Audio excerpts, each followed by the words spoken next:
ጠቅላይ ሚኒስትር ታምራት ላይኔ ከኔ ጋር ጨለማ ቤት ነበሩ። በተገኘበት ይገለጻል። ከአውሬና ከነሱ ማንም ያመልጥ የለም። የእድሜ ልክ ፍርደኛ የሞትን ፍርደኛ ነበርክ። አዲስ አበባ ማረሚያ ቤት ጠቅላላ ማዕቀኝ ኃላፊ የለም፣ ማዕቀኝ አባል የለም። እንዴት እኩለ ሌሊት ያስይዙኛል ብዬ ቂም ይዤባቸው ቦምብ ገዛው። አሁን እኔ ቦምብ 3 ነበር ይዤ የምሄደው። 400 ሰው ቦምቡን ይዘህ ቦምቦታ ማን የተቆጣጠር ዘንድ እስጢፎ ዓለም ህዝቡ ማለት ገጀራ ይዘን በገጀራ ምን ደባደበው። እኔ ደግሞ ብቻዬን አልሞትም። 5 ሰው 4 ሰው ይዤ ነው የምሞተው።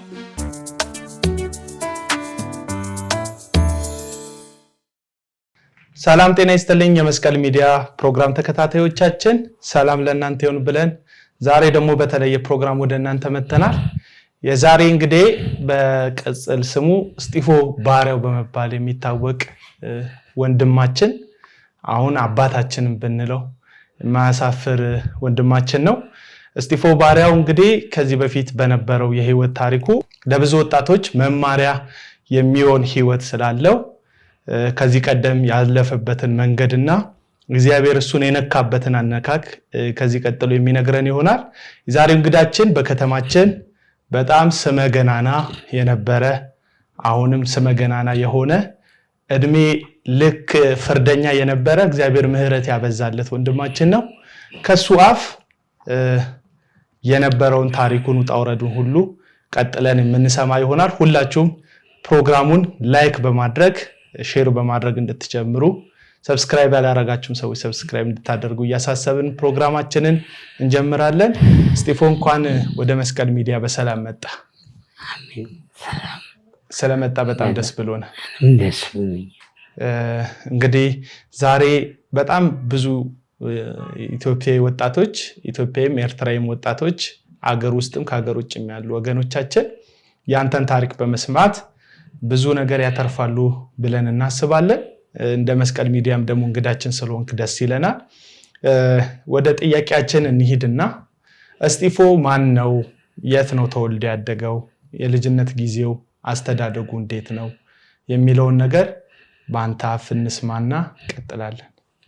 እኔ በጣም ድል ስላገኘው በጣም አመሰግናለሁ። እኔ ተወልጄ ያደግኩት ኤልበረንዳ መሳለሚያ ይባላል። አማኑኤል አካባቢ ነኝ ተወልጄ ያደግኩት። እናት አባቴ እዛ ነው የኖሩት። እዛ ስኖር ከልጅነቴ ነው ባህሪ ትንሽ የሚያስቸግረው። እኔ ራሱ ይገርመኛል። ከዛ በኋላ የካቲት የሚባል መሳለሚያ አካባቢ ትምህርት ቤት እዛ ነበር መማረው።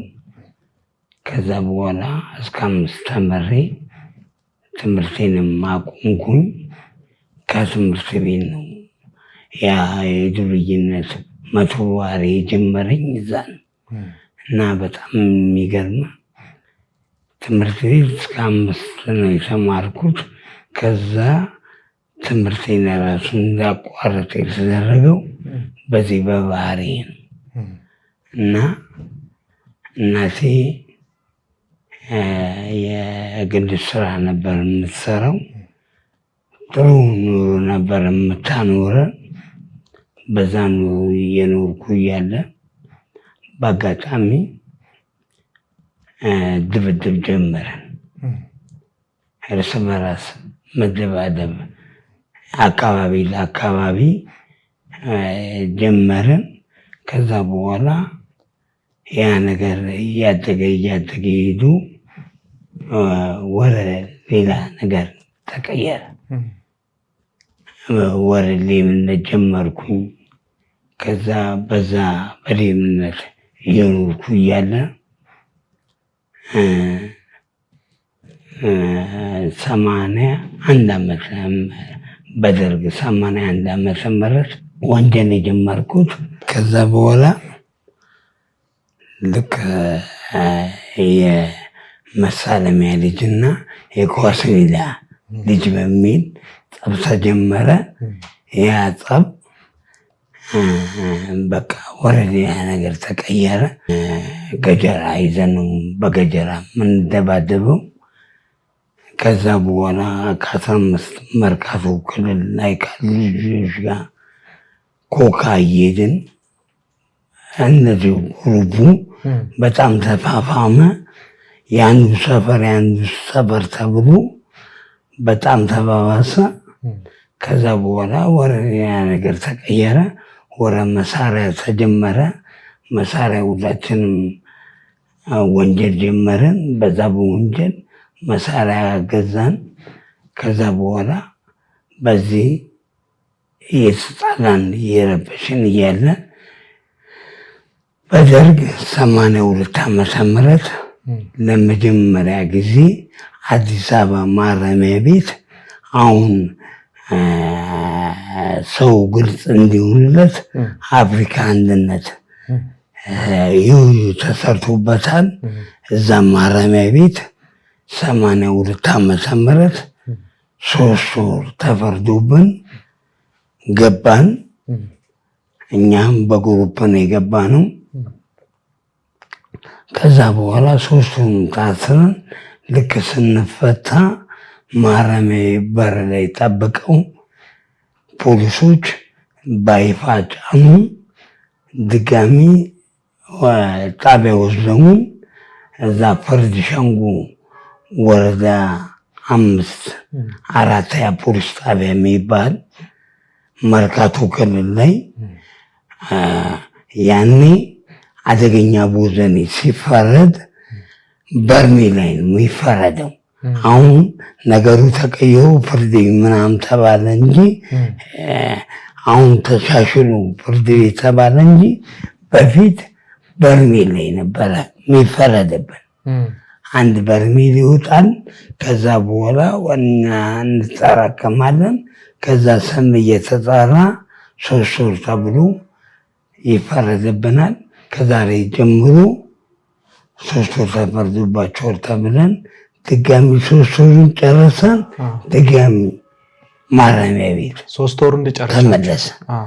ድጋሚ 3 ወሩን ተመልሰን ገባን። እዛ አሁን 3 ወሩን ጨርሰን ድጋሚ ለመውጣት 6 ወሩን ጨርሰን ድጋሚ በር ላይ ጠብቀው 9 ወር ሁለተኛ ዙር ስትወጡ 9 ወር ተሆነ ማለት ነው። ድጋሚ 3 ወር 9 ወር አጠቃላይ 9 ወር ታስረን ድጋሚ ለመውጣት እየጓጓን እያለ ያኔ ዘመቻ ብሔራዊ ውትድርና ከዛ ሰው የሚቀጠር አቶ መንግስት ከማረሚያ ቤት እስረኛ ሆነን ተጭነን ደዴሳ ሄድን። ብሔራዊ ውትድርና ታገለግሉ ማለት ነው። ደዴሳ ሄድን። ደዴሳ ገባን። ወዲያው ፀጉራችን ተላጨን። ልብሳችን ጠቅላላ ተቃጠለ። ቱታ ተሰጠን። ከዛ በአጋጣሚ እኛ ከማረሚያ ቤት ጨነን አለን። ከየጣቢያ የመጡ አሉ። እንደገና ውጪ በአፈሳ የመጡ አሉ። 82 ዓመተ ምህረት ነው ማለት ነው። ከዛ በኋላ ስልጠና ጀመርን። ከዛ ከሰለጠንን በኋላ በአጋጣሚ ስልጠና ጨርሰን አርጆ የሚባል ሀገር አለ በወለጋ መስመር፣ እዛ ግንባር ግቡ ተብለን በአጋጣሚ እኔ ከማሰልጠኛ አልቀን ከጨረስን በኋላ ዘመቻ መሳሪያ ሰጥተው እንትን ሲሉ እኔ ከልጆች ጋር 4 ሆነን ከማሰልጠኛ አመለጠን። ያኔ ማሰልጠኛው ነገር ጥበቃ የሚባል ነገር የለው፣ ጫካ ነው፣ አንበሳና አውሬ ነው ቦታ ያለው፣ ጥበቃ ምናምን የለም። ከዛ ልጆች አምልጠው በሰላም ሀገራቸው አይገቡ፣ አውሬ ይበላቸዋል። እነዚህ ሻንቅሎች የሉም ጥቁሮች፣ እነሱ በረሃ ላይ የሚኖሩት እዛም ማሰልጠኛው ስለሚረዳቸው እያዙ አሳልፈው ይሰጣል ለማለት። አብዛኛው ደግሞ በቋንቋ መግባባት ስለማንችል እነሱ በጦር ምናምን የገደሉትን እዛው ማሰልጠኛ ውስጥ ያሉት አሰልጣኞች በወራል ጭነው ወታደሩ ባለበት ቦታ ላይ መቀጣጫ እንዲሆን ሬሳውን አምጥተው መሀል ፖሊስ ሜዳ ላይ ለምሳሌ እንደ ስቴዲዮም መሀል ሜዳ ላይ ሬሳውን ያሳያል እና የሚያመልጥ ሰው በራሱ ወስኖ ያምልጥ። እኛ ጠበቃ የለንም፣ ማምለጥ ትችላላችሁ፣ ግን ከአውሬና ከነሱ ማንም የሚያመልጥ የለም እያሉ ያስፈራሩናል። እኛ ደግሞ 4 ልጆች ሆነን ይዤ ጠፋው። ከዛ በኋላ ወለጋ ገባ። በራሳችሁ ላይ ፈርዳችሁ ማለት ወሰነ። አንበሳውም አውሬው ከበላን ከተገደልን ከሞትም ብለን ከዛ ወጣን። ከማሰልጠኛ ከወጣን በኋላ ከማሰልጠኛው አካባቢ አርዶ የምትባል ከተማ አለች። ወለጋ ከመድረስ በፊት እዛ ጋር ከባድ ጭንቅንቅ ነበረ እና ያ ጭንቅንቅ በራኑ ጫካ ላይ ዛፍ ላይ እያደረን እያነጋን ምናምን ተርበን ወለጋ ገባን። ምን ያህል ጊዜ ፈጀባችሁ መንገዱ? ወደ ሳምንት 7 ቀን መንገድ ላይ አደራችሁ? እና በተለይ ስናመልጥ ይህን ቤት ይነከዋል፣ አንድ ቤት ይነከዋል። ምኑ ሰንበሌጡ ሳሩ ርዝመቱ ተቆርጦ ስለማያውቅ ያሰር በቃ በከስና መቶ በኋላ ነው እንትን የሚሉት እና እዛ ስር አውሬዎች አሉ፣ እባቦች አሉ። ያንን በቃ በእንደዛ አይነት በትግል ሁኔታ ወጣን። ከዛ በኋላ ልክ ወለጋ ከተማ ስንገባ እውነቴን ነው የምነግርህ ኦሮምኛ የሚችል ሰው የለም። አንድ የናዝር ልጅ አለ ኦሮምኛ አይችል። ከዛ ወዲያውኑ ገባ እንዴት እኛ ከማሰልጠኛ እንደወጣን አወቁ። ከዛ ኦሮምኛ ስለማንችል በቃ ማንም ሰው ሊቀበለን አልቻለም። የአዲስ አበባ ልጆች ናቸው ሶስታቸው፣ አንዱ የአዳማ። ከዛ በኋላ ከስንት አንድ መረዳት የሚችል ሰው አማርኛ የሚችል ሰው ስናገኝ በቃ ጓግተን ነው ያንን ሰው የምናናገረው። ከዛ በኋላ ምግብ እያበሉ ምን እያሉ ቂጣ እየሰጡን መንግስቱ ኃይለማርያም ይመጣል ተብሎ ወለጋ ማሰልጠኛ ለዜሳ ጠበቃ እየተደረገ ነበር። ከዛ ሰው መንገድ መራንና ከዛ ወረ አምቦ በትራንስፖርት እያቆራረጠን በከባድ መኪና ተጭነን ምናምን እየለመንን ግማሾቹ እየተረዱን መጣን። ከዛ አምቦ ጋር ስንደርስ ከባድ ነገር ገጠመን። ሊይዙ አብዮት ጠበቃዎች እነሱ ሊይዙን አሉ። ከዛ ቀበሌ ነገር አለ፣ እዛ ቀበሌ ስራ አረጉን። ማታ ላይ ቆርቆሮ ቀደን አመለጠን። ለሊት ተጓዝን። አብዮት ጥበቆች ይዟችሁ ቆርቆሮን ቀዳችሁ አመለጣችሁ? ቀበሌ ውስጥ ቀበሌ ማለት ትልቅ ግቢ ነው፣ የጭቃ ቤት ነው። እዛ ስር ከተቱን። ከዛ ማታ ላይ አመለጠንና ከዛ ከተማውን ለቀን ወጣን። ከዛ በኋላ እዚህ ታጠቃ አካባቢ ለመግባት አዲስ አበባ በቃ ትልቅ ችግር የተፈጠረብን እዛ ነበረ። ከዛ መታወቂያ ምናምን ስለሚጠየቅ እኛ ምንም ማድረግ ስላልቻል አንዱ በአጋጣሚ የቤት ስልክ ነበረ፣ ሞባይል አልነበረ። የቤት ስልክ ነበረ። በዛ ስልክ ደውሉ፣ ቤተሰቦቹን አስጠራ፣ እኔም እናቴን። ከዛ በኋላ እናቴን አስጠራው። ወዲያው መታወቂያ ይዘው ምን ያህል ጊዜ ፈጀባቸው አዲስ አበባ ለመግባት? በዚህ ሁሉ አዲስ አበባ ለመግባት 3 ቀን የቆየ መንገድ ላይ። ከዛ ስትወጡ 7 ቀን ሳምንት ፈጅቶባቸው ከዛ 3 ቀን ከዛ ከታዘቅ ከዚህ ታዘቅ አዲስ አበባ ለመግባት 15 ቀን። በዛም መጣን። ከዛ ሁላችንም በየቤታችን ገባን። እኔ ጋ ይዣቸው ገባው። እኔ ጋ 2 ቀን ካደረ በኋላ ናዝሬት አሳፈርኩት። ናዝሬት ሄደ። ከዛ ጊዜ ጀምሮ በቃ የኔ የማይለኝነት ተባባሰ። ነገርኩ። የትምህርት ደረጃ ከ5ኛ ክፍል ነው ያቆምኩት። ምንም ሰው ደግሞ እንደዚህ አይነት እንደ ቀልድ የተጀመረ ነገር ሰው ሳላስበው ስም ይገነነ። ታዋቂ ሆንክ፣ ሳልፈልግ ታዋቂ ሆንኩ። በቃ አዙ ይሰግድልኛል። በቃ ምን ብዬ ነገር የትም ቦታ ሲሄድ በቃ አሁን ለምሳሌ ካሳንቺስ ብሄድ የካሳንቺስ አለ የሚባል ጉልበተኛ ከኔ ጋር ይተዋወቃል።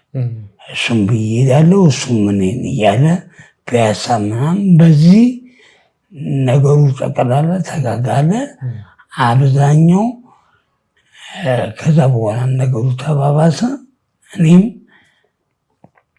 ተሳቆረጥኩ እና በተደጋጋሚ ጊዜ ማረሚያ ቤት ነገር ያሉ 9 ወር ነበር የቆየሁት። ከዛ በኋላ ማረሚያ ቤት ለ11 ጊዜ የተመላለስኩ። ከ3 ጊዜ ደጋግሞ በየ3 ወሩ ካሰራችሁ በኋላ 11 ጊዜ ማረሚያ ቤት። የመንግስት አካል ማረሚያ ቤት ያሉት ኃላፊዎች ይህን ሚዲያ ላይ ስለሚችሉ መናገር ይችላል። በተለያየ ለዚህ ሚዲያ እውነተኛውን ነገር መናገር ይችላል። 11 ጊዜ ማረሚያ ቤት ገባሁ። እየሰረኩ በአንገት እሰራለሁ፣ ሰው እናገታለን። ያኔ አሁን በቃ ነገሩ ተበላሸ እንጂ በቃ በፊት ያኔ ሰው ላይ ጥቃት አይፈጸም። ወንጀል ነው የምንሰራው። ወንጀል ሲሰራ ያ ሰውዬ ያለውን ነገር እንዲሰጠን እኛ የከፋ ነገር ታስገድዳላችሁ እናስገድዳለን እንጂ ህይወቱንና ሙት ነገር ከአቅም በላይ ካልሆነ አይነካም። እንደዚህ እንዲህ በእጃን ቆንደጥጠው የእውነቴ ነው። ከዛ በዚህ አይነት ነገር ላይ በዘረፋ በውንብድና ከመኪና ላይ ዕቃ ስርቆት በዚህ በጣም በቃ የግሩፕ መጻፍ ነበረ። ተቀየረና ምን ሆነ? ወረዴ ይመናል። የግሩፑን ጸጥታችሁ ወደ ዘረፋ ገባችሁ። ታወቀን፣ በጣም ከተማ ውስጥ ስለታወቀን ዞረና ወረዴ ይመናል። ዞረ ተደራጅተን የትም ቦታ በቃ ይገኛል የተባለበት ቦታ እንሄዳለን። ከዛ በኋላ እንሄዳለን። እዛ ሰፈር ያገኘነው ወይ የመንግስት ሰራተኛ ከስራ ውሎ ሲመጣ ጨቦ ይያዛል፣ ወርቁ ምናምን እንቀበለዋለን። እንደዚህ አይነት ነገር ስናደርግ እውነት እግዚአብሔር ፊት ነው የምናገረው። ጥቃት የሚባል ነገር የለም። በሰላም ከሰጠ ጥቃት የሚባል ነገር የለም።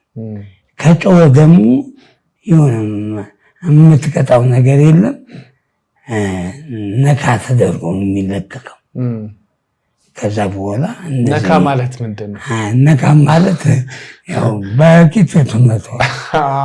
በገጀራው በቂቱ በውስጠኛው ማለት በውስጠኛው እና ይሄን ያለ የከፋ ልክ አሁን እንዳለው ጭካኔ አሁን በጣም ያሳዝናል። እኔ ላይ ሳይው ሌላ ሰው ላይ ሳያውን ወደ ጌታ ከመጣሁ በኋላ ሳይ በጣም ይከብደኛል። ወደ ጌታ የመጣበትን ገጠመኝ እና እግዚአብሔር እንዴት ወደ ፍቅሩ እንደሳበክ እናወራለን። ከዛ በፊት አጠቃላይ ግን በአመት ብታስቀምጠው ምን ያህል አመት ማረሚያ ቤት ቆይተሃል? እስቲ እኔ በጣም ይገርማል። 1 አመት ይፈረድብኛል። 1 አመት ተፈርዶብኝ 8 ወር ነው የምታሰረው። 4 ወር አመክሯል። የመንግስት አመክሮ ፍርድ ቤት የሚሰጠው አሁን ለምሳሌ እስጢፋኖስ ኃይሉ ከዛሬ ጀምሮ 1 አመት ፍርደኛ ነን ብሎ ፍርድ ቤቱ ሲወሰንብኝ ያ የወሰነብኝ ውሳኔ ፍርድ ማስፈጸሚያው ማረሚያ ቤት ይገባል። ልክ ችሎት ከቀረብኩበት ጊዜ ጀምሮ 1 አመት ተፈርዶብኛል። ከዛ ቀን ጀምሮ ነው ይቆጠራል። ልክ 8 ወር ስታሰር 4 ወር የባህሪ ለውጥ አምጥተዋል። ገባ ተብሎ አመክሮ 4 ወር ይሰጠኛል። ከዛ በኋላ ለፍርድ ቤቱ ጻፈልኝና ፍርድ ቤት ነው መፈቻ የሚልክን። ገባ ይፈርድብኝ ፍርድ ቤት እና በዚህ ሁኔታ 1 አመት 2 አመት 3 አመት አጠቃላይ እንደዚህ በዝርዝር የታሰርካቸውን ስታስታውሳቸው ከከባዱ ስርክ ጀምሮ አጠቃላይ ምን ያህል አመት ታስረሃል እስር ቤት ውስጥ? እኔ አስላውና እስቲ አስታውሰውና በግምት ሳሰለው አጠቃላይ ሙሉ ለሙሉ ሳይሆን 28 አመት ታሰረ። አጠቃላይ ሲሰበሰብ 28 አመት ታስረሃል። 28 አመት ከዚህ ይልቅ ሞት ከተፈረደብኝ ጭምር ነው። እስቲ ወደ እሱ ጋር እንምጣና የእድሜ ልክ ፍርደኛ የሞትን ፍርደኛ ነበርክ እና የሚገርም ነው። አሁን የእድሜ ልክ ፍርደኛ ነፃ ሆኖ ሞት የተፈረደበት ሰው በህይወት ቁጭ ብሎ መናገሩ ይሄ የእግዚአብሔርን በጎነትና ቸርነት የሚያሳይ ትልቅ ማሳያ ነው። የእድሜ ልክ ፍርድ ያስፈረደብህን ጊዜ ገጠመኝ በጣም የሚታወቅ መሳለሚያ አካባቢ ላይ እኔ እንኳን አንተን እንዲህ በአካል ከማግኘቴ በፊት በዝና የማውቀው ገጠመኝ አለና እስጢፎን እድሜ ልክ ያስፈረደበት ጉዳይ ምንድን ነው? እስቲ እኔ አንድ ነገር እዚህ ላይ ማለፍ ሳልናገር ማለፍም ማልፈልገው ነገር እኔ ዝዋይ ሸዋሮቢት ቂሊንጦ ቃሊቲ አዲስ አበባ ማረሚያ ቤት ጠቅላላ ማቀኝ ኃላፊ የለም፣ ማቀኝ አባል የለም። እኔ ዝዋይ ማረሚያ ቤት 84 ዓመተ ምህረት በአበሳ ታፍሰን አዲስ አበባ ውስጥ እንደውም ሳምሶን ማሙ ጋዜጠኛው በአካል አለ መጠየቅ ይችላል። ያኔ ልክ እንዳለ በአፈሳ ተያዘንና ከዛ ምን ብሎ ሚዲያ ነበር የሚዘራው። ከዛ የአዲስ አበባ ነዋሪ የሌማና ተርመሽን አውጭ አለ በሬዲዮ ማለት ሳምሶን። ከዛ እንዲተነግሩ በአፈሳ ሄድን ዝዋይ አመት ከምናምን ቆየን። ከዛ በኋላ እኔም የጭንቅላት የአእምሮ በሽተኛ ነበርኩኝ። እኔ ከአመት ከታሰርኩ በኋላ ህመሜ እዛ እየተባበሰብኝ ታራሚው ላይ ችግር ስፈጠር ያሉት የማረሚያ ቤት ኃላፊዎች አቶ ተወልደ ይባላል የማረሚያ ቤት ኃላፊ ነበሩ። እስከ ቅርብ ጊዜ ድረስ በሕይወት እስካሉ አሁን ሞተዋል፣ ወደ ጌታ ሄደዋል። እሳቸው ነበሩ ኃላፊ።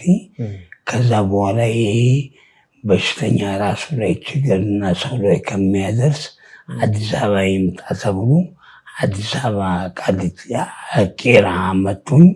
እዛ ሜክሲኮ እዛ በአማኑኤል ሆስፒታል ሐኪሞች ስፔሻል ዶክተሮች እየመጡ ሮብ ትሪት እያደረጉኝ ለብዙ ዓመት እስከምፈታበት ጊዜ ጀምሮ ትሪት እየደረኩ ነበረ።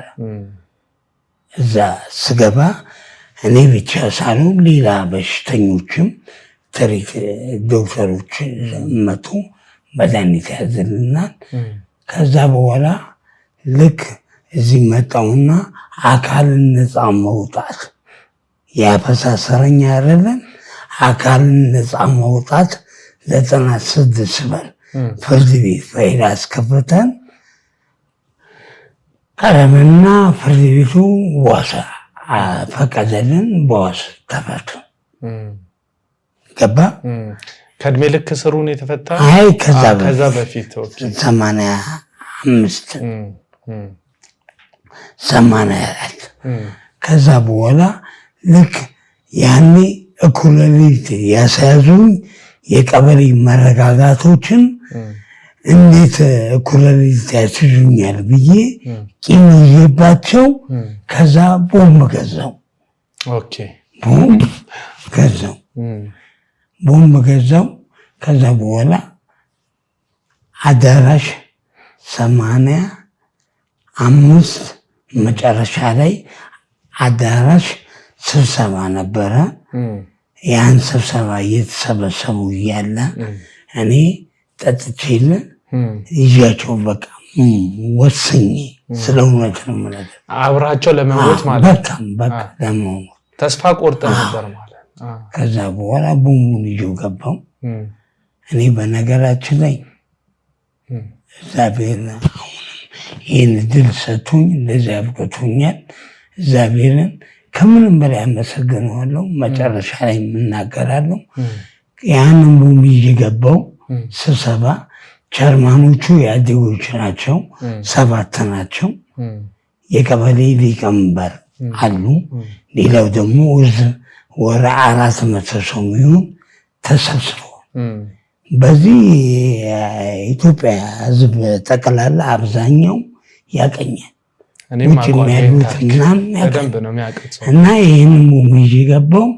ከዛ በኋላ ልክ ገና ከበር ላይ ይዣቸው ገባው። በሩ ሰሩኝ። በቃ በነገራችን ላይ ወታደር ቤት ሰነጠን ስለ ቦምብና ስለ ክላሽ ስለ መሳሪያ አያያዝ ሰልጥኜ ጨርሻል። የቦምብ ግን ልንገር በዚህ አጋጣሚ አላቋርጥና የቦምብ ቦምብ በጣም ሰው ይፈራዋል አይደል? ቦምባውን ስትባል በጣም ትፈራለህ አይደል? እኔ ግን አልፈራም። ቦምብ የቦምብ አክብረኝ እንጂ አትፈራኝ ይላል ቦምብ። ከዛ አሁን እኔ ቦምብ 3 ነበር ይዤ የሚሄደው። በዚህ ዝም ያውቃል 3 ቦምብ ይዘህ ተንቀሳቀስ ነው። ይህንን ደግሞ ቦምብ ያገኘሁት እኔ ያኔ በቅናሽ ነበር የሚሸጠው። 100 ብር 200 ብር ካወጣ አዲስ ቦምብ ልገዛ ይችላል። ጭተራ መርካቶ አወቀው ኮርቻ ሰራ እዛ ነበር የምንገዛው። ገባ እዛ የገዛሁት እኔ። አሁን መጨረሻ ላይ ይህንን ቦምብ ይዤ ገብቼ አዳራሽ ውስጥ በቃ ዛሬ ይዣችሁ ልጠፋ ወይ 4 መረጋጋት ወይ 4 ኢህአዴግ ይዣችሁ ልጠፋ። ይህ ቦምቡን አወጣው መጨረሻ ላይ። ከዛ በኋላ ግንቦት ማን የተቆጣጠሩ ሰከረን። ግንቦት ማን የተቆጣጠሩ የተሰበሰበ 400 ሰው አለ፣ ደግሞ ሰብሳቢዎቹ 7 አሉ። ስለዚህ ምን አልካቸው? ግንቦት ማን የተቆጣጠሩ አልካቸው። በቃ ካለው ድንጋጤና ጭንቀታቸውን ሳይ ወቀልድ ጀመርኩ። አስቤው ሳይሆን በቃ ምላጩን ስበከው ነው እንደዚህ አልሳብኩትም። ምላጩን ይዤዋለሁ፣ ድንጋዩን ይዤዋለሁ። ድንጋዩን ምላጩን ለምሳሌ እንደዛ አይደል ቦሙ የትኛዋ ከዚህ እንዲህ ናት፣ እዚህ ጋር ናት እንትኑ ዘለበታ በዚህ አንድ በዚህ ጋር ዞራል፣ በዚህ ጋር ምን ዞራለች። ፊውዙ እንደዚህ ነው። ከዛ እንዲህ ከነቀልኩ ፊውዝ በቃ ከወጣ እንዲህ ሁለቱን የተጣመመውን እንዲህ ካቃናው ሳብ ካረከው በቃ ይበተናል። በቃ የዛ ጊዜ ከድም ማውጣት። አንተ አልሳብከውም፣ ያዝ አድርገው። እሺ ምን አልካቸው? ግንቦታን ማን ነው? ማን የተቆጣጠረው? ማን የተቆጣጠረው? ግንቦታን ምን አሉ? እስይዘዋል 400 ሰው ቦምቡን ይዛ ግንቦታን ማን የተቆጣጠረው? እስጢፎ ዓለም ህዝቡ ማለት ነው። ከዛ በኋላ በጣም የሚገርም ጎረቤቴ አሉ። የልጃቸውን ጓደኛዬ ነው። የቶፊቅ አባት ይባላሉ፣ አቶ ከማል ይባላሉ። ፔፕሲ ተክለ ሃይማኖት እዛ ነበር የሚሰሩት። እጃቸውን አውጡና እባክህ ልጄ ልውጣ አሉ። በቃ ልውጣ። ከዛ እሳቸውም ሰራዋቸውና ይወጣሉ። የጓደኛ አባት ስለሆነ አስወጣቸው። ከዛ በኋላ ህዝቡ ጠቅላላ ግንቦታን ማን የተቆጣጠረው? እስጢፎ። ማጋለጥ የሚመጣ ታጋለጡኛላችሁ፣ አናጋልጣም። ትወዱኛላችሁ፣ አሁን እንወዳለን። በዚህ ከዛ በኋላ ህዝቡን አናዝዤ መጨረሻ ላይ ዘጋውባቸውና ወደ ሰፈር መሄድ ጀመርኩ። ያ ሰውዬ የቶፊቅ አባት የጓደኛ አባት ለካ አሮጡም። ትንሽ መንገድ ሄደው የሰው ቤት አልጋ ስር ገብተው እሳቸው ደንግጠዋል።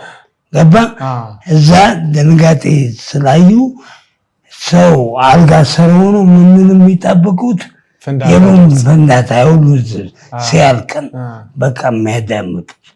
እኔ ግን አልፌ ሂጄ ከዛ በኋላ ተፈልጌ ታድኜ ተያዝኩኝ። ከዛ በኋላ አማኑኤል ፍርድ ቤቱ አማኑኤል ሆስፒታል እንዴት ያደረገኝ አማኑኤል ሆስፒታል ተኛው። ከዛ በኋላ ተኝቼ ክትትል መድኃኒት እየረዱኝ ያለ በአጋጣሚ ከፍተኛ በዛ ሰዓት ያኔ ሚራ ያፋወቀው የእሳቸው ቤተሰብ ተኝቶ ነበረ። ልጁን ያላወኩም በአጋጣሚ ስንተላለፍ ተገናኝተን ከዛ መታወትና ከሆስፒታል በቃ ተደዋውሎ ከዛ ሆስፒታል እንዲወጣ አደረጉኝ። መጨረሻ ላይ ፍርድ ቤቱ ያው ማስረጃ ስላጡ አመት ከምናምን ታሰረ የተለቀቁ። ህዝቡም ቃል እንደገባ አልመሰከረብህ? አልመሰከረብኝ። ነፃ ወጣው። ከዛ በኋላ መምጀን በዘረፋ ምናምን ወንጀል ምርመራ ታሰራሉ፣ ማዕከላዊ ታሰራሉ። በየጣቢያ አዲስ አበባ ውስጥ ያለ ጠቅላላ በስራ ስንሰራ ሌብነት እንታሰራለን። በዚህ መሀል ግን እግዚአብሔር ስለሚወደኝ እግዚአብሔር ሰው ያስነሳልኝ። እኔ ሌላ ቤተሰብ እናቴን ያለችው ከእናቴ ሌላ አባቴ በልጅነቴ ነው የሞተው እና በሰው እያስነሳልኝ ምናምን መጨረሻ ላይ ተፈታው። ከዛ በኋላ እንደዚህ እያልኩ ዘረፋ ውስጥ ገባው።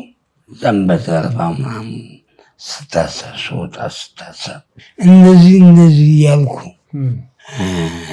ማረሚያ ቤት ስመላለስ በዛ ቤት እውነት ሳልናገር የማላልፈው ነገር ማረሚያ ቤት ውስጥ በቃ ገባ ወጣ ስለምን እዛ አሁን ለምሳሌ ፍርድ ቤት ፍራሽን በድልብሴን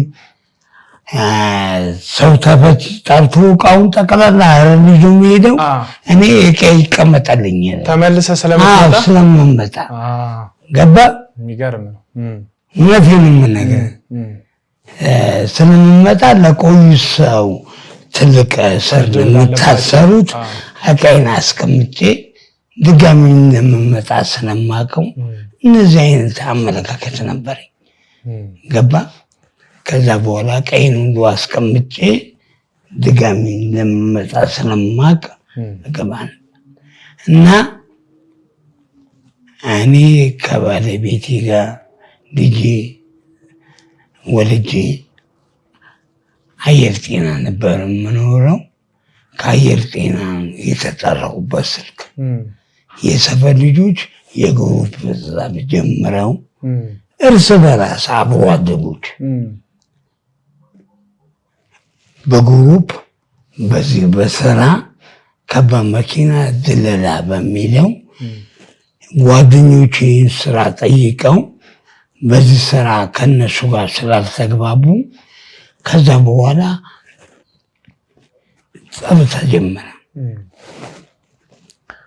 በወቅቱ እነዛ የተጣላናቸው የምንጣላቸው ሰዎች ገንዘብና ሙሉ ነገር መሳሪያ ምናምን ስላላቸው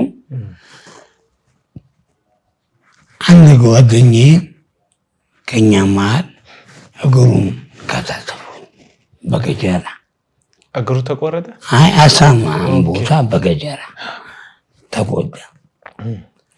ከዛ በኋላ እኔ እንደውሎ አየር ጤና ነበርኩኝ።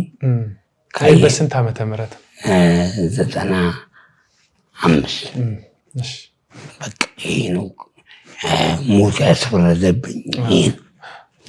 ከዛ በኋላ ወዲያውኑ ለእኔ ደውሎ ይነግሩኛል። ኧረ እባካችሁ ምናምን ስላ በቃ ባለቤቴን ነገርኳት። እኔ በቃ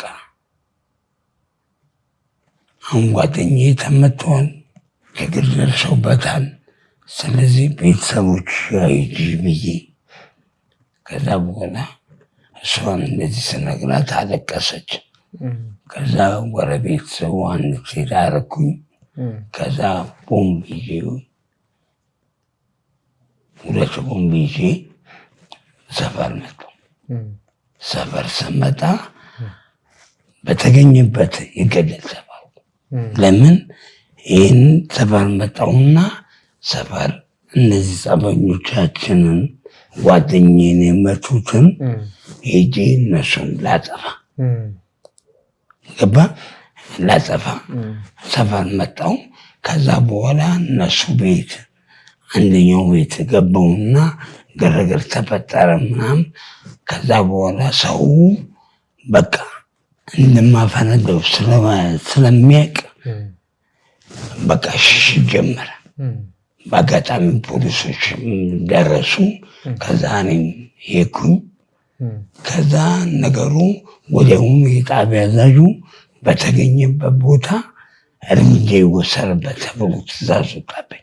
ከፍርድ ቤት አወጡብኝ። ከዛ ከፍርድ ቤት ሲያወጡብኝ አንድ ዘመድ የሆነ አባል አለ። ከዛ ያ ለእናቴ መቶ እያለቀሰ በቃ እርምጃ ሊወሰድበት ነው፣ በተገኘበት ይመታ ብሏል፣ ከፍርድ ቤት ትዕዛዝ ወጥቶበታል ብሎ ለእናቴ ነግራታል። ከዛ በኋላ ወዲያውኑ እናቴም ደነገጠች። በወቅቱ ገንዘብ የለኝም እና የያዘችውን ገንዘብ ጠቅላላ ሰጠችኝ። ወደ ናዝሬት ሄድኩኝ። እዛ ሳምንት ተቀምጬ ድጋሚ መጣሁ። ድጋሚ ስመጣ በቃ ሊመቱኝ፣ በቃ እርምጃ ሊወስድብኝ፣ በቃ ሰው ጠቅላላ በቃ አሁን ነበሩ እዚህ ምናምን እያሉ የባሰ ተዘናቀፉ። ከዛ በኋላ የጣቢያውን ስልክ ቁጥር የዕለት ሁኔታ ከሰው አገኘውና በዛ ዕለት ሁኔታ ደውዬላቸው እኔ ከፍርድ ቤት እናንተ ትዕዛዝ አውጥታችኋል ይገደልብላችሁ፣ እኔ ደግሞ ብቻዬን አልሞትም፣ 5 ሰው 4 ሰው ይዤ ነው የምሞተው። አዛዡ ነው ያናገረኝ። በሰላም እስጢፋኖስ ያለበት ቦታ የፈለከውን ነገር እናደርግልሃለን፣ አትመታም፣ ምንም ችግር አይደርስም፣ በሰላም እጅህን ስጣል። ያኔ በግርግዳ ስልክ ከዛ በኋላ አናገረኝ። በሰላም እጅህን ብትሰጥ ይሻላል። አይ በቃ እኔም በቃ ይዤ ነው መጣፋው ብዬ 3 ሰውም ብዬ አንጨመርኩበት። 3 ሰውም የትም ቦታ አሁን ታክሲ ስር ከኔ ጋር ከገባ ሰው በማያውቅበት ሁኔታ ጃኬት ስር ከዛ በቃ በተጠንቀቀ ነው ያለሁት። ከዛ እንደዚህ እያደረኩ እየመጣሁ እያደረኩ ከዛ አንድ ቀን የሆነ ገንዘብ ተገኝቶ ቀን ሙሉ ተጠዋልኩ። ከዛ ጠዋት ደግሞ ላንጎበር ተብሎ ላንጎበር ዳክሰን አወቀው ፒያሳ እዛ ጠጥቼ በቃ በጣም አልተኛውም ምን አላልኩ። ከዛ በኋላ ቦምቤን ሊያዝኩኝ ሰፈር ስመጣ በአጋጣሚ ተገናኘን። የጣቢያ ፖሊስ ያለሁበት ጣቢያ የትእዛዝ ይውጣብኝ ትእዛዝ የዛ ጣቢያን ፖሊስ የሰፈሬ ልጅ አላገኘሁም። ከዛ በኋላ አውጥቼ በቃ ቾር አልኩት። ከዛ በኋላ ስንሮጣ ምናምን ተባባጠን። ከዛ ሌላ ይመጣ ወደውኑ እነሱ ሳያባሩኝ እኔ ራሴን ለመከላከል ማደያ ውስጥ ገባው። ቤዝን ማደያ ውስጥ ገባው። ሴትዮዋ የእናቴ ሰላምተኛ ናት። ምንም ከሷ ጋር ችግር የለብኝም። እኔ ግን በሽፋን ቢያንስ ማደያ አካባቢ ሌላ ሀገር አይተኩሱም ብዬ ቡሙን ያዝኩኝ። ማደያ ውስጥ ገባው። ከዛ በኋላ ግርግር ተፈጠረ። ከዛ ለመምታት ሙከራ ሲያደርጉ ነቀልኩት። የኛ ህዝብ ታውቃለህ፣ ወሬ ይወዳል። ገባ ቦምብ ያዝኩት። ህዝቡ ተሰብስቧል። ህዝቡና እኔ እንደዚህና እንደገረደው ርቀት። ከዛ በኋላ ኧረ ዞር በሉ፣ ሁለቱንም አወጣውና ኧረ ዞር በሉ በቃ እነዛ ሰክሬ ሰው ቢያንስ እርቂት ሰላማዊ ሰው ራቅ ማለት አለ ይራቅ ብዬ ከዛ በልበል የሚያል ነቀልኩትና ወረወርኩ። ከዛ ያፈነዳ 13 ሰው ሞተ። አሉት ተጎዳ፣ ከባድ ጉዳት። ከዛ በኋላ እኔ ጋዙን ጨምቄ አለይላ ፈሰስኩ፣ ጠጣው። ከዛ ጉድጓድ ላይ ገበገብ እየፈጠርኩ እያለ ተመታው። ቃሉኝ በኋላ መተው። ከዛ በኋላ ወዲያውኑ ፌዴራሎች ነበር የመጡት፣ ጭነውኝ ማዕከላዊ። ከዛ በኋላ ራሴን አወቁ። ማዕከላዊ ደግሞ ሌላ ድብደባ። ይህ ሁሉ ማዕከላዊ ነው። ማዕከላዊ እና ከኔ በፊት ትግራይ ሆቴል ፈንድቶ ነበር። ካሳወስኩ ታህሳስም ገባ 95 ታህሳስም እዛኛው ወራክ ወንጀል እና ታህሳስ በአንድ ለውጥ ነው እነዛ አፈንድተው ከኔ በፊት ትግራይ ሆቴል ፈንድቶ ልጆቹ የተጠረጠሩ ልጆች እዛ ማከለኝ ናቸው። ከዛ እኔ ሳመነዳው የኔት ሲመጡ የኔት ሲያዝ በቃ የት ነው የሚሄዱት? ከሀገር ሳይወጡ እነማን ናቸው? ከሽብር ጋር ተያያዘ። ከሽብር ጋር አንተ ሰክረህና ለጓደኛህ ብለህ በቃ ምን ይልንገል የመታወት ምት በቃ ለነገራችን በጣም ተዘበደብኩ። ምናል ከዛ በኋላ እኔ ታሪኬን ጠይቁ፣ እኔ ሌባ ነኝ በሌብነት ነው እና እንደዚህ አይነት ነገር ደግሞ በአጋጣሚ አግኝቼው ተልእኮ የለኝም ብዬ ተናገርኩ። መጨረሻ ላይ ድብደባ በድቡኝ። ከዚህ ሌላ የምናገረው ነገር የለም። ዱላውን ቢብስ መቻል እንጂ ያው ምን ታደርጋል? ሌላ ሰው አለ ብትል አሁን ያን መራ እንደዚህ ሌላ ጣጣ ነገር ማርዘም። ስለዚህ እውነተኛውን ነገር እኔ በአጋጣሚ ነው ያፈነዳሁት። ታሪኬን ሂዱና አሁን ለጊዜው አሳረፉኝና ዱላውን አቁሙትና አካባቢ ላይ ሄዳችሁ ስለኔ ታሪክ ማጣራት ትችላላችሁ። ከዛ የዋናው የምርመራ ሹሙ ለማንኛውም ክትትሎችን ላከ። ከዛ ወዲያው ሄዱና እዛ አካባቢ ካጣሩ በኋላ እኔን ሆስፒታል ወሰዱኝ። ተሰፋው ብዙ ነገር አድርጉኝ። ከዛ በኋላ በሶስተኛው ቀን ፍርድ ቤት ያቀረቡ። ፍርድ ቤት ያቀረቡኝ ወንጀሉን ፈጽመሃል አልፈጸምኩም ብሎ ዳኛው ሲጠይቀኝ እኔ አልፈጸምኩም። እኔ ማን እንዳፈነዳው አላውቅም። እኔ የቦምቡ ጩኸት ሰማሁ፣ ህዝብ ሲሮጥ ሮጥኩኝ እና እዛ አካባቢ በወንጀል ዓለም ስለምታወቅ ወንጀል አንተ ነው የፈጸምከው ብለው ይኸው አካሌን ዋጣው። እነዚያ ያደረጉኝ ብዬ ካልኩኝ ከዛ በኋላ ማረሚያ ቤት ቀረብኩ። ማረሚያ ቤት ወረድኩ። ለ3 ዓመት ለ2 ዓመት ቀጠሮ እና በጣም የሚገርም ማረሚያ ቤት ከገባሁ በኋላ ሌላ ታሪክ ተጀመረ። በቃ ተሳቆራቱ። ብዙ ጊዜ ጨለማ ክፍል ነበር ታሰረው ነገር ሰምቻለሁ። ለነገር ነው። አሁን ተሳቆረጥኩ። ማረሚያ ቤቱ በቃ የውጭውን በሚዲያ የሰማው በጀርመን በአሜሪካን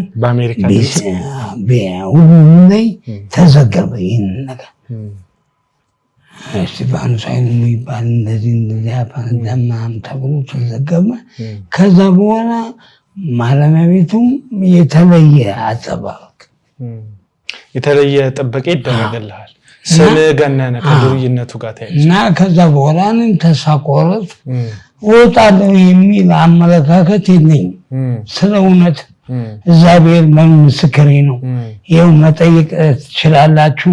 የተለያየ ሰው አብሮኝ የነበረ በተለያየ ዓለም የሚኖሩ ጓደኞች አሉ ማረሚያ ቤት ከኔ ጋር የነበሩ። እኔ እድሉን አግኝቼ እነዚህ ነገር ይቀየራል ብዬ ጠብቄ አላቅም። ማረሚያ ቤትም ስለምረብሽ ስለምጣላ ማረሚያ ቤት እኔ አሁን ግምገማ ላይ ስብሰባ ተደርጎ እድል ይሰጠኛል። እድል ሲሰጠኝ እኔ የምናገረው በቃ የነዛዜ ቃሌን ተቀበሉኝ እነዚህ ነው ምናምን ብዬ ይህን ስለሚያውቁ ኃላፊዎች ራሱ ለእስረኞች እስቲ እንደፈለገ ይናገር፣ ለምን እሱ እዚህ ነው ሞቻው እኔ ስለ እውነት ነው የምነግርህ።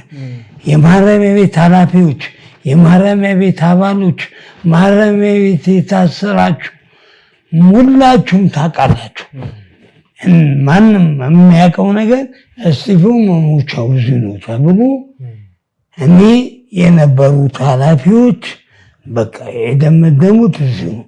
እንዲሁ እንደሚሞት እንደፈለገ ይናገር ተብዬ ልክ ስናገር መጨረሻ ላይ በቃኝ ብዬ ሳቁም ማቁም እና ያልገባሁበት ጨለማ ቤት የለም። ይኸውልህ ይሄ ሰንሰለት ይሄ ጥርሴ እንደዚህ ሆኖ እዛ ነው። ይኸውልህ ይሄ አካሌ ሆኖ ይሄ አሁን ይህን በአውልቄ ባሳየ እንዳለ አሁን የተለያየ ሚዲያ ታሪካቸው ተቀይሮ እንዳንተ እንደዚህ ቀርበው ሚዲያ ላይ ያወሩ ልጆች አሉ። በተለያየ ጊዜ እግዚአብሔር ነገሮቹን ቀየሩላቸው። እነሱ ከኔ አይተው ነው የጀመሩት። ማለትም ዱርዬነት በዝና ስለምትቀደም ይባባስባቸው። ከዛ ያልገባሁበት ጨለማ ቤት የለም። 10 አሁን ለምሳሌ ይህ ቀበሌው 08 ከሆነ ቀጥሎ ተሻግሮ 01 ነው አይደል? ከዛ 03 ምናምን እንዲህ በቀበሌ የሚለያየው፣ እዛ ግን በዞን ደረጃ ነው። አሁን ዞን 1፣ ዞን 2፣ ዞን 3 እስከ 10 ዞናል ከሴቶች ጀምር። ይኸው 9 ዞን ገብቻል። እዚህ ከአንዱ ጋር ስበነከት ስጣላ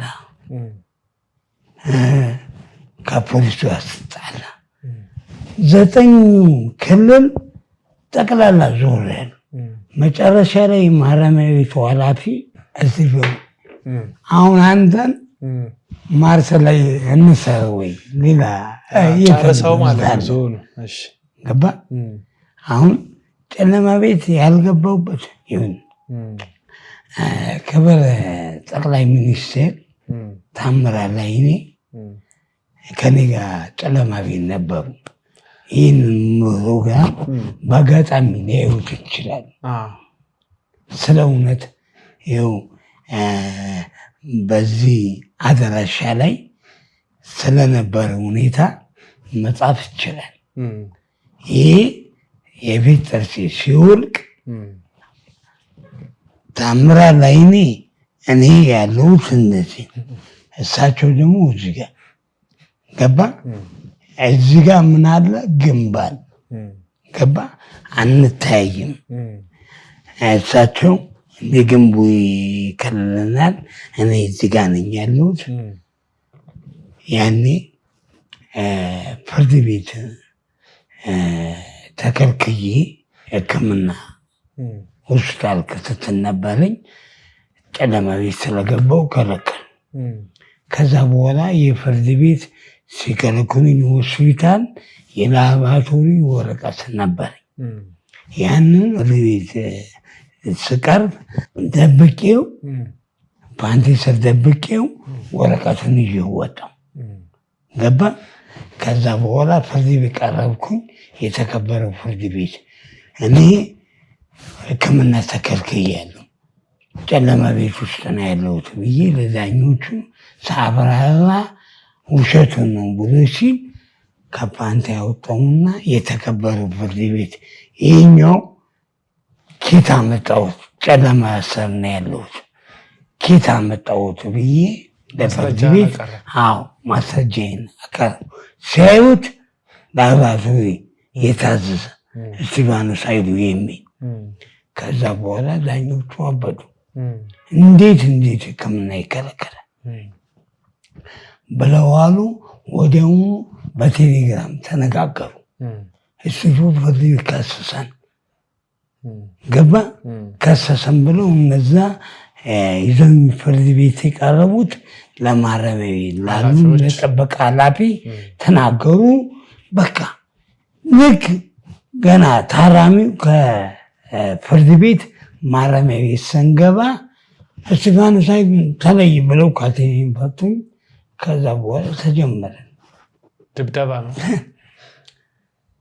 እኔ እውነቴን ነው የምነግርህ፣ ማቀኝ የለም እዛ ቦታ ላይ ነበረ ያውቃል። በፌሩ ነው የምንደበደበው። ሰብአዊ መብት የሚባል ነገር የለም። ስለ እውነት ነው የምነግርህ። እና እንደዛ ነው የሚደበድቡኝ። ከዛ በኋላ ልክ እስር ቤት ውስጥ ጨለማ ቤት ብቻዬን አመት ከምናምን ብቻዬን እነ ታምራት ላይ እዛ ናቸው። ከዛ በኋላ ከፈቱና በሩን ሊያስገቡኝ ሲል የበር ቁልፍ የለም ትልቁ ጋር በሱ ጠበቀው ግባ ብሎ እዚህ ላይ ሲመታኝ በቃ የተዘበደብኩት ነገር በጣም እመማለሁ።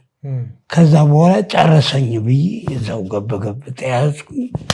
በእንትኑ በብረቱ ሲመታኝ ጥርስ ወለቀ። ከዛ በኋላ በቃ ጨረሱኝ ብያለሁ። አቶ ታምራት እዛ ናቸው። እሳቸውም ደግሞ አረባካችሁ ተው። እሳቸው በዚህ አጋጣሚ ይህን ሚዲያ ካዩ እሳቸው መናገር ይችላል። ገባ። በዚህ አጋጣሚ በመስቀል ሚዲያ የስልክ ቁጥር አድራሻ ማንኛውም ሰው እስጢፎን ማግኘት የሚፈልግ ከሆነ ለመርዳት ለመደገፍ አብሮት በሀሳብም በጸሎትም መቆም የሚፈልግ ሰው ካለ እስጢፎን መስቀል ሚዲያ ቢሮ ደውሉና የምናገናኛችሁ መሆኑን በትህትና እንገልጻለን። ከሀገር ውስጥም ከሀገር ውጭም ያላችሁ ወዳጆቹ በዚህ ታሪክ ልባቸው የተነካ ኢትዮጵያውያን ኤርትራውያን ሁሉ ልታገኙት እንደምትችሉ እያሳሰብክ እንቀጥል እስጢፎን። እና መጨረሻ ላይ ፍርድ ቤት ለ5 ቀን ነበር የተቀጠርኩት። የሕክምናውን ውጤት የማረሚያ ቤቱ አዛዥ ቀርቦ ያስረዳ ተብሎ አብረን ቀረብን። እኔ ደግሞ ሌላ ተጨማሪ ጥርሴን እየቀረብኩ ከዛ በኋላ ዳኞቹ በቃ ምን ብዬ ነኝ። ከዛ በጣም የ3 ወር ደመወዙን ቀጡት። ከዛ በኋላ ወዲያው ከጨለማ ቤት እንወጣ ተወሰንልኝ። አሰጡኝ። ያው ለ2 ወር ከህዝቡ ጋር ቀላቀሉ። ለ2 ወር ተቀላቀሉ። ከዛ በኋላ ድጋሚ ደግሞ በሌላ ጥፋት ጨለማ ጥፋት አጥፍቼ ግን ብቻዬን አመት ከምናምን ነበርኩ ከነ ታምራት ጋር። ዋይታ ይባላል። ምን ዋይታ እነ ታምራት ስያብራ ሙኒር የሚባል ጋራ ህንፃዎችን በእነሱ የገባ እና አሊትያዞች ያኔ አቡድል መጂድ ላይ ተኩሰው ካስታወስክ፣ አብዱል መጂድ ማለት ከፍተኛ ባለስልጣን እዚህ አዲስ አበባ፣ እሱም በጥይት ተብሎ በሱ ተፈርዶባቸው አሁን ተፈቶ በይቅርታ ሞታ ኢብራሂም የሚባል እነሱ ገባ። ከባድ ኬዝ የመንግስት ከመንግስት ጋር በተያያዘ የተገናኘ ጥበቃው ራሱ የተለየ ነው። ከቤተ መንግስት መጥተው ነው የሚጠብቁት እና ልዩ ጥበቃ የሚባል ከነሱ ጋር ነበርኩኝ። ከዛ በኋላ ከነ ሌሎቹ ደግሞ በማስ የሚታሰሩ አሉ። ከነሱ ጋር ሌላ ጨለማ ቤት እዛ ታንከር የሚባል ቤት ውስጥ እዛ ከተቱኝ። እዛም አመት ከምናምን ቆይቼ መጨረሻ ላይ እነዚህ ያሉ። ከዛ በኋላ መጨረሻ ላይ ሳላስበው ምን ሳለን እግዚአብሔር ለካ እኔን ያቀኝ ነበረ። እውነቴን ነው የምልህ። እግዚአብሔር እኔ ሳላውቀው ያቀኝ ነበር። እኔ በቃ አንገቴን እንደዚህ የምታየው አረጀኝ ራሴ የሽንግሬን ማላሳይን የማረሚያ ቤት ሐኪሞች አሉ። እነሱም እስረኛው አስወጥተው ግቢ ውስጥ ሽንት ቤት ሊረጩ ሲል እጅና እግሬን ታስሬ መሩኝ። ያንን ማላሳይን ነጥቄያቸው እየጠጣሁት